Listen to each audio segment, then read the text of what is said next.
Correct si Jun. Sasabi si Jun. Swerte lang. Dahil naka ano ng ulam. Wow. Naka-libre. Op. Sige, meron na support. Ayun, ang ulo ang tinira. Tinira ang ulo. Nakuha. Dinungkot. Ang bigat. Ang mabigat yan. Ang laki niya si Jun. Alaka. Di kaya. Di kaya. Hindi kaya. Ayun.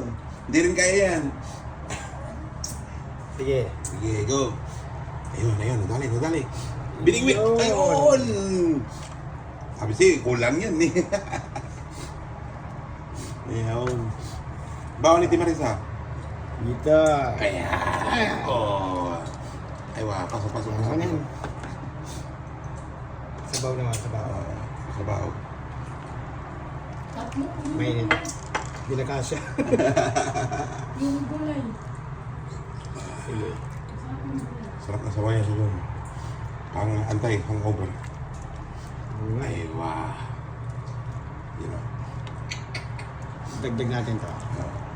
Yan. Yan. Yun. Kasi ano, si Madam Berto. Yun nga eh. O at least nabawasan ng konti. Okay. Okay. First customer sa Jun.